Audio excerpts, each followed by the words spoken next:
Araw mga idol, boxing update po tayo. Cuadrolas Casimero, lip hook lang daw ang katapat ni Naoya Inoue. Pag-usapan natin yan mga idol. Carl James Martin, duwag daw ayon kay Pilipos mga idol. Yan ang ating pag-uusapan ngayon mga idol. Kung bago kayo sa aking YouTube channel, baka pwede makahingin ng isang like, subscribe at pakipindot na rin ang ating notification bell para ma-update kayo sa ating mga bagong video na katulad nito. Well mga idol, ayon nga sa ating mga pinagkakatiwalang source mga idol, na dito nga itong si Cuadrolas Casimero, may dalawang promoter daw talaga na kukuha daw dito. Ika nga nag-agawan pa nga ito mga idol. Malaking promoter daw ito. At dito nga mga idol ay talagang mangyayari talaga yan mga idol dahil po ay wala na pong kontrata itong si Casimero dito kay Masayuki Ito. Na ayon nga sa mga ating mga pinagkakatiwalang source mga idol na ika nga nasayang daw ang isang taon na hindi napalaban si Cuadrolas Casimero. Kung maalala natin mga idol ay rank number 3 nito sa WBO.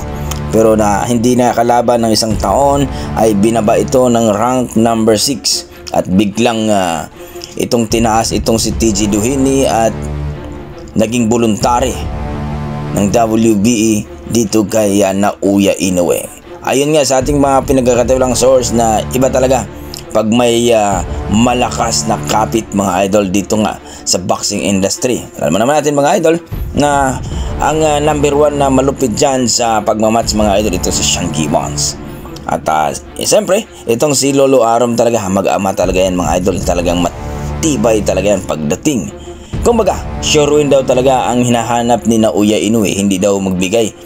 Kumbaga hindi siya madihado sa bawat laban. Na kung saan mga idol, ayon dito kay Cuadrolas Casimero, lip hook lang daw ang katapat ni Naoya Inoue.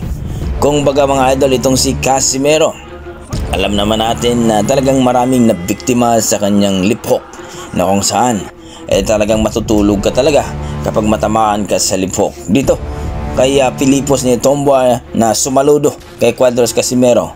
Grabe naman talaga itong si Pilipos ni Tomba mga idol ay nakasurvive pa, umabot pa ng 12 rounds. Pero talagang saludo kay Cuadrolas Casimero dahil malupit talaga at malakas daw talaga ang ating Cuadrolas ng isang angas ng Pinas.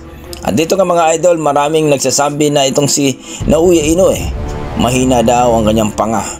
Kung maalala nyo mga idol ay napatumba o gumapang din ito kay Luis Pantera Nere.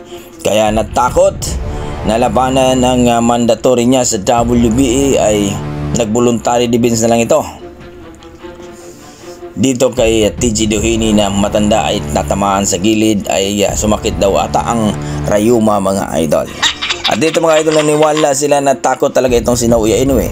Hindi daw talaga ito lalaban ng parehas. Kumbaga kapag nakita nila na medyo delikado kagaya ni Cuadrolas Casimero at Ahmad Alib, iiwasan na nila ito mga idol o i-bypass kahit pa ay mandatory pa itong si Ahmad Alib.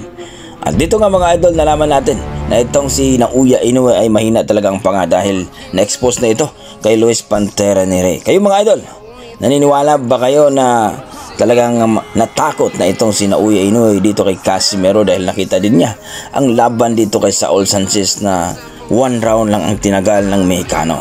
Sa kabilang banda mga idol, Carl James Martin, ang ating rank number 2 dito sa WBO sa Bantamweight Division na kung saan ay sinabihan ni Pilipos na duwag daw ito. Bakit hindi nadalang daw siya lalabanan ni Martin para makita kung gaano nga ba kalupit daw ang ating pambato na si Carl James Martin. Rank number 8 na daw ito sa WBO. Para masubukan daw ang tibay ni Carl James Martin, dapat labanan daw ni Carl James Martin itong si Pilipos ni Tomba.